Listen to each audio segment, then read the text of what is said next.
Hind Omar est diplômée en commerce, une formation qui ne la disposait pas vraiment à conduire un train. Mais il y a quelques mois, elle découvre une offre et décide de se jeter à l'eau. Quand j'ai vu l'annonce pour le poste, j'étais tellement motivée.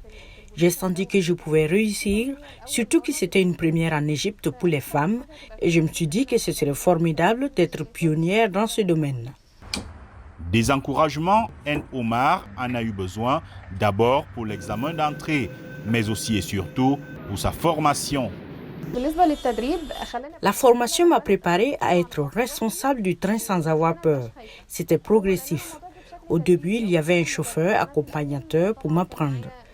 Nous avons conduit sur une piste d'essai et après cela, je me suis entraînée sur la 3e ligne du métro après les heures de trafic lorsqu'il n'y avait pas de passagers.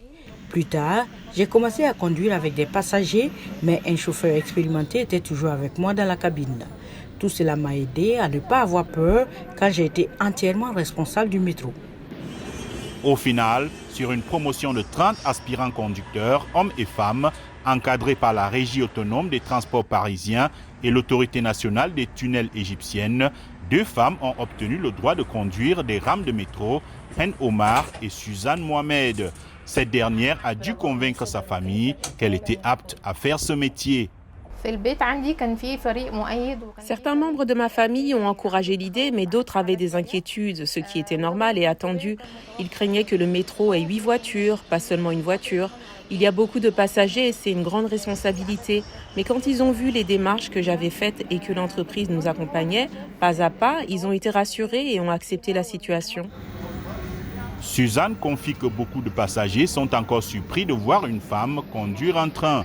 Dans ce pays musulman aux mœurs conservatrices, il faudra sans doute du temps pour que de nombreuses femmes embrassent le métier de conductrice de train.